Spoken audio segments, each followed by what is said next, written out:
कार्तिक जी, आपका बहुत बहुत धन्यवाद। बहुत बहुत शुभकामनाएं आपको जीआरएफ करने की। धन्यवाद सर, बहुत धन्यवाद सर। और जेबी स्टडी पॉइंट परिवार आपका बहुत बहुत स्वागत करता है। धन्यवाद तो सर। आपका कार्तिक जी, सबसे पहले तो आप अपने बारे में बताओ बच्चों को। जी सर, मैं जयपुर राजस्थान से बिलॉन्ग करता हूँ जी। और मैं मेरा ये जेआरएफ मतलब फर्स्ट अटेम्प्ट ही था सर मेरा जी। यूजीसी नेट में। और मेरा मतलब आप जैसे गुरुजनों की कृपा से फर्स्ट अटेम्प्ट में ही मेरा ये जेआरएफ क्लियर हुआ सर। आपका एमए वगैरह हो गया? हाँ सर, तब हुआ था और अच्छा। मतलब इसके जस्ट बाद ही मैंने ये जेआरएफ यूजीसी नेट का एग्जाम दिया और मेरा जेआरएफ हुआ सर। चलो, बहुत अच्छी बात है। सब मतलब सब पहली बार में कर रहे हो क्या? अभी मैंने आपसे पहले जो है सौरभ पाटिल जी हैं महाराष्ट्र से, उनका भी इंटरव्यू लिया था, जी उन्होंने सर। पहली बार में किया था। अच्छा सर, आप जैसे गुरुजन साथ रहेंगे तो निकलेगा ही सर। तो सफलता अवश्य मिलती है। कार्तिक जी, अब जी देखो, सर। आवाज बहुत दूर तक जाएगी, बहुत बच्चे देखेंगे आपको। देखो, सबसे पहले आप ये बताओ उनको कि भाई आपने तैयारी कैसे की, किस किस बुक का सहारा लिया, किस चैनल का सहारा लिया, किस कोचिंग का सहारा लिया, कितने घंटे आपने तैयारी की, क्या प्लानिंग थी आपकी? जी सर, सबसे पहले मैं ये बताना चाहूँगा सर, एक तो मैं ऑलरेडी वर्किंग हूँ सर, मैं वर्किंग जी। प्रोफेशनल हूँ। जी। तो मुझे एक तो मतलब ऐसे था कि डेली जैसे बच्चे 15-15 घंटे लगे रहते, उतना टाइम मुझे मिलता नहीं था। जी। जी। क्योंकि मैं ऑफ़िस जाता था तो मतलब 6 बजे तो मैं घर आता था। उसके बाद मतलब 10-11 बजे तक मैं पढ़ पाता था। ये तो मतलब मेरा डेली का रूटीन था कि 5 घंटे लगभग मैं पढ़ पाता था। फिर जैसे कभी छुट्टी आती थी तो उस दिन ज़रूर मैं लाइब्रेरी जाके मतलब 10 से 12 घंटे कम से कम मैं टाइम निकाल के पढ़ता था। जब मेरे को पता चला कि यूज़नेट मर्ज हो गया दोबारा से, जी। जी। तो मुझे पता था कि यार अभी टाइम रहेगा मेरे पास में। पहले तो मुझे सर मेरे फ्रेंड्स वगैरह ने सजेस्ट किया कि यार जैसे आप वर्किंग प्रोफेशनल हो, तो आप क्यों नहीं आगे और अपने करियर में प्रोग्रेस करो। तो मन का जैसे तो उन्होंने बताया कि आप जैसे यूज़नेट वगैरह कर सकते हो, उसमें आप असिस्टेंट प्रोफेसर बन सकते हो। जी। तो मेरे को उनका सजेशन काफ़ी अच्छा लगा और मेरा जैसे सब्जेक्ट हिस्ट्री से था, तो हिस्ट्री बहुत मेरे को इंटरेस्टिंग लगता था सब्जेक्ट, तो मैंने फिर डिसाइड किया कि हाँ, मुझे इसी में आगे बढ़ना चाहिए, इसी में जी। आगे जी। मुझे नेट जेआरएफ करके असिस्टेंट प्रोफेसर वगैरह की तरफ जाना चाहिए, पीएचडी करनी चाहिए, जी। है ना? तो फिर मैंने जैसे यूट्यूब वगैरह पे, नेट वगैरह पे सर्च किया, तो काफ़ी सारे चैनल्स वगैरह मुझे मिले, मैं किसी का देखता, किसी का नहीं समझ में आता। फिर जैसे मुझे आपके चैनल के बारे में पता लगा, फिर मैंने आपके चैनल से पढ़ना स्टार्ट किया। फिर जैसे आपकी ऐप थी, फिर मैंने आपके ऐप से पढ़ना स्टार्ट किया। जी। तो जी। मुझे काफ़ी चीज़ें क्लियर होती चल गई, एक के बाद एक समझ में आते चला गया। जैसे पहले एंशिएंट हिस्ट्री पढ़ी, फिर मेडिएवल पढ़ी, फिर मॉडर्न पढ़ी। तो किताबें तो सर मैं रियल बताऊँगा तो मैंने ज़्यादा किताबें नहीं ली, क्योंकि किताबों का मेरे पास एक्चुअल टाइम भी नहीं था। प्लस आपका जो कोर्स होता था, जो आप पढ़ाते थे, वो इतना कॉम्प्रिहेंसिव था कि और किताबों की ज़रूरत नहीं पड़ती थी, क्योंकि आपकी जो कोर्स की जो वो है सारे पॉइंट्स हैं, वो किताबों का ही निचोड़ है। तो मैं उन किताबों को पढ़ के फिर नोट्स बनाऊँ, उससे अच्छा जो आप पढ़ा रहे हैं ऑलरेडी, मैं उसी को अगर सही से पढ़ लूँगा, तो मुझे किताबों की पढ़ने की ज़रूरत नहीं पड़ेगी। तो मैं रेफ़रेंस के लिए बस एक-एक किताब मैंने रखी थी अपने पास में कि ठीक है, अगर कुछ एडिशनल मुझे ज़रूरत पड़ेगी, तो मैं उसमें से देख लूँगा, अदरवाइज़ मुझे ज़रूरत नहीं पड़ती थी सर किताबों की। आपके नोट्स सफिशिएंट पड़ते थे मुझे। ये तो मेरा मतलब ऐसा रहता था कि मैं जैसे आपके नोट्स की पीडीएफ डाउनलोड कर ली, आपने कुछ क्लास में अलग से पढ़ाया तो उसको लिख लिया, तो मैं उसको रिवाइज़ करता था बार-बार। तो उससे क्या होता था कि बहुत आसानी से मेरे को याद रह जाता था कि हाँ, ठीक है, ये ऐसा था, ये ऐसा था, ये जैसे मतलब आप पढ़ाते थे, तो कोई इवेंट हो रहा है हिस्ट्री में, तो आप जैसे पढ़ाते तो ऐसा लगता था कि बिल्कुल आँखों के सामने हो रहा है हमारे, तो वो दिमाग में एकदम छप जाता था। तो मतलब उसको ज़्यादा रटने की ज़रूरत ही नहीं पड़ती थी। ऐसे रहता था। तो आप काम करने के साथ में आपने जेआरएफ किया, भाई बहुत खुशी की बात है ये जी, तो। जी सर। क्योंकि देखो, बहुत बच्चे ऐसे होते हैं जिन पे टाइम ही टाइम रहता है। आपके पास में टाइम ना रहने के बावजूद भी आपने जेआरएफ किया। तो जी सर। कार्तिक जी, भाई आपको भी पता है कि भाई हर एक बार केवल टॉप 6% ही बच्चे पास होते हैं, सभी कैटेगरी जी सर। मिलाकर। और जी सर। 94% बच्चे भाई फेल हो जाते हैं। ठीक है, हाँ भाई जी दुख सर। का पहाड़ जो टूटा उन पे।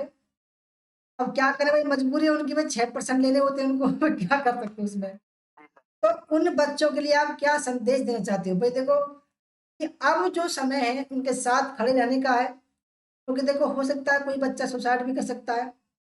इतना दुःख होता है कभी-कभी कितने भाई हाँ सर। बहुत करता है बच्चा, परंतु नहीं जी हो सर। पाता तो आदमी के दिमाग में बुरे-बुरे ख़्याल आते हैं, गलत विचार जी आते सर। हैं।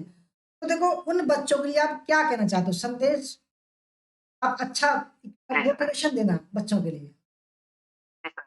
सबसे पहले तो मैं उन बच्चों से ये कहना चाहूँगा कि निराश होने की बिल्कुल भी ज़रूरत नहीं है। हुँ, देखो जैसे कि कहावत है कि जो लड़ा ही नहीं वो होता है हारा हुआ। जिसने लड़ाई की और नहीं जीत पाया, कम से कम संघर्ष तो किया, जी, तो वो हारा नहीं है, वो खाली रह गया, बस इतना सा है और कुछ नहीं है। हारा नहीं है वो दोबारा प्रयास करे। जी, ये एक तरह की रेस अगर इसको माने कि एक तरह की रेस है ये, ठीक है? जी, 100 मीटर की रेस है। 100 मीटर में कोई 100 मीटर पहुँच गया तो कोई 90 पे ही रुका है ना, 10 मीटर का तो फ़र्क रहा वहाँ पे, ठीक है? जी, तो मैं उनको बस इतना कहना चाहूँगा कि आप एनालाइज़ करो उस चीज़ को कि वो 10 मीटर का फ़र्क क्यों रहा? आप मान लीजिए बीच में कहीं स्लो हुए, आपने बीच में कोई गलती की, क्या गलती की आपने, है ना? तो उस चीज़ को एनालाइज़ करिए आप और उसी चीज़ पे फ़ोकस करिए। आपका जो 100 में से 90% काम तो आपने कर ही रखा है। जी, आपके 100 में से 90 तक तो आप कर ही चुके हो, आपको खाली 10% कवर करना है। तो निराश होने के बजाय आप उस 10% पे काम करिए। आप वो देखिए कि आपने कहाँ गलती की। आपको स्टॉप मतलब जैसे आपने पेपर लिया, जी, आपने पेपर करके आए आप, उसका आपके पास है, पीडीएफ है, प्रिंट आउट है, सब कुछ है। तो आप उस पर्टिकुलर क्वेश्चन पे जाइए जहाँ पे आपने गलती की, है जी, ना? और उस क्वेश्चन के टॉपिक को आप दोबारा पढ़िए। उसको टॉपिक को एकदम क्लियर कीजिए। तो आप देखेंगे कि सर धीरे-धीरे करके जहाँ-जहाँ गलती पकड़ में आएगी, वो बच्चा बहुत आराम से मतलब बहुत आराम से जी, अगली बार जेआरएफ क्लियर कर जाएगा सर। कोई दिक्कत नहीं आएगी। और एक और चीज़ मैं कहना चाहूँगा कि बच्चे क्या करते हैं जनरली पेपर 1 को छोड़ देते हैं, है ना? जी, जी, तो सही बात। उनके पेपर 2 में इस मतलब जैसे अपना तो हिस्ट्री था, तो क्या करते हैं बच्चे पेपर 2 को तो बहुत अच्छे से कर लेते हैं, उसमें से बहुत अच्छे मार्क्स ले आते हैं। जी, लेकिन पेपर 1 में कम मार्क्स ले जाने के कारण उनका नेट भी रह जाता है और जेआरएफ तो रह ही जाता है ना? तो बच्चों को मैं ये सलाह दूँगा कि जितना टाइम आप जैसे मान लीजिए 10 घंटे दे रहे हैं आप डेली 1 दिन के पढ़ाई में, ठीक है? तो 10 में से आप 7 से 8 घंटे आप अपने कोर सब्जेक्ट को दीजिए और 2 से 3 घंटे आप ज़रूर से ज़रूर पेपर 1 को दीजिए क्योंकि पेपर 1 ही आपको जेआरएफ की दिशा में लेके जाएगा, बहुत सीधी-सी बात है। बिल्कुल सही क्योंकि बात है। अगर पेपर 1 के कॉन्सेप्ट क्लियर होंगे, आप पेपर 1 को कर पाओगे अच्छे से, जी, तो ही आपका जेआरएफ निकलेगा क्योंकि पेपर 2 में तो लगभग-लगभग पढ़ने वाले जो है सीरियस बच्चे, उनके मार्क्स लगभग-लगभग सेम रहते हैं क्योंकि 2-4 मार्क्स से फ़र्क आता है, मुश्किल से जी, 2-4 सही नंबर बात का है। फ़र्क आता है। जो फ़र्क आता है जिससे वो रह जाते हैं और जो निकल जाते हैं, वो आता है पेपर 1 में क्योंकि बच्चे क्या करते हैं पेपर 1 में रह जाते थे कि यार हम तो कर लेंगे बाद में, ये तो हो जाएगा। लेकिन पेपर 1 भी बहुत इम्पोर्टेंट है। बिल्कुल सही कहा आपने, पता है कार्तिक जी हमारे कोर्स में कम से कम 20-30 बच्चे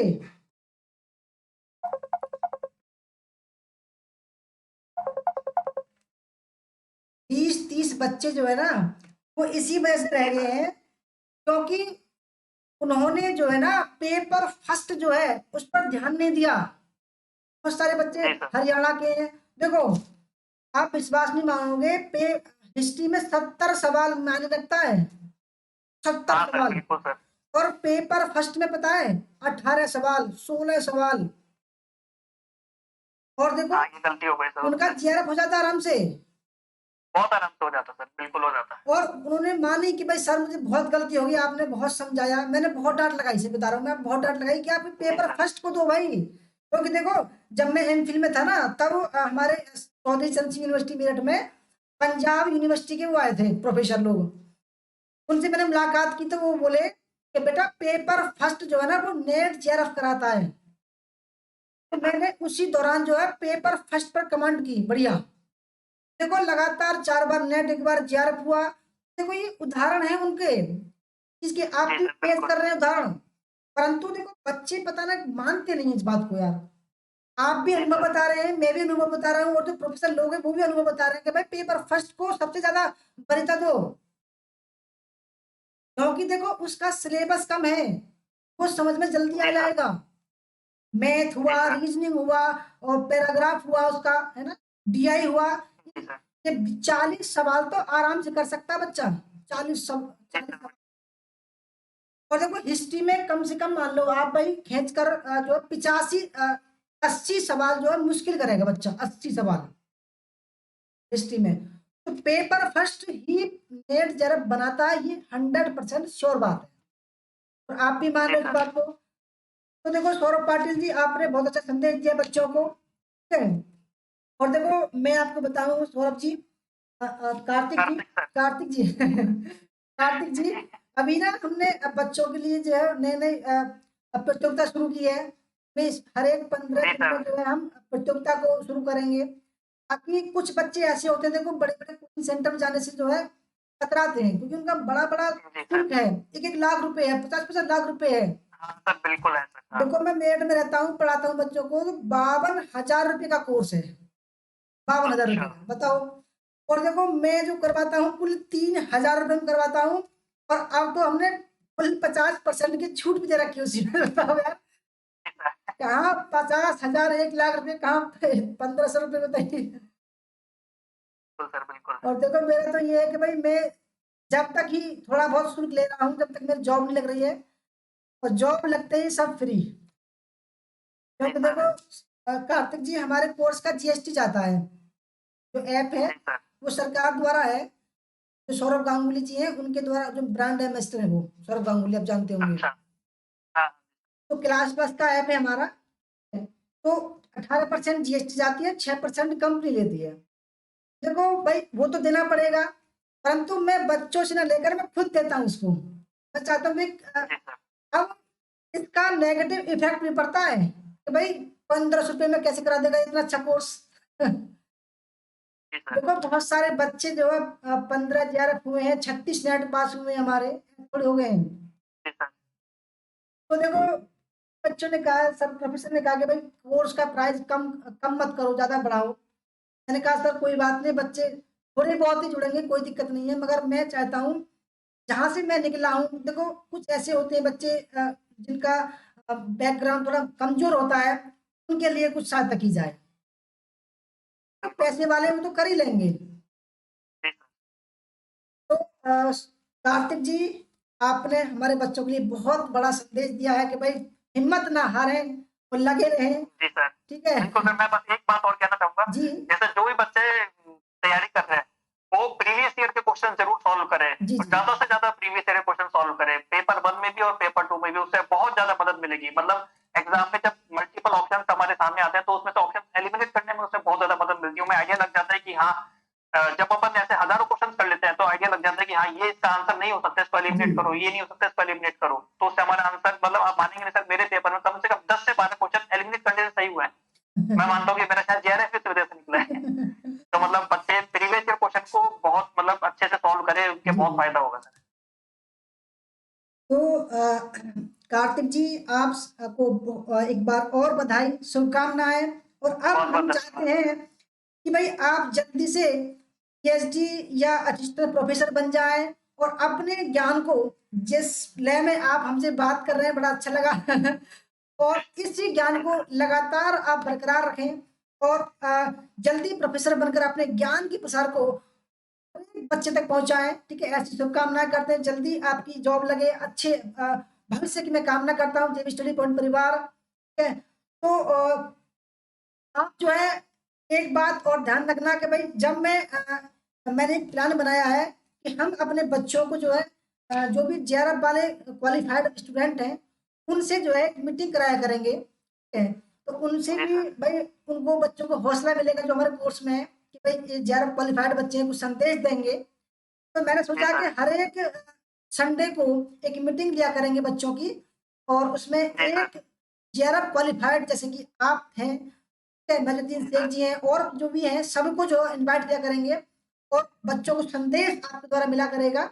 और उनको बच्चों को एक 10 टॉपिक दिया करेंगे, 20 बच्चों को 10 टॉपिक। जी तो सर। मेरा मानना ये है कि वो एक टॉपिक बच्चा, 2 टॉपिक, 2 बच्चे एक टॉपिक को कवर करेंगे। जी सर। अभी हमारे फिलहाल कोर्स में 115 के बच्चे जो स्टूडेंट हैं, अभी तो बढ़ जाएंगे।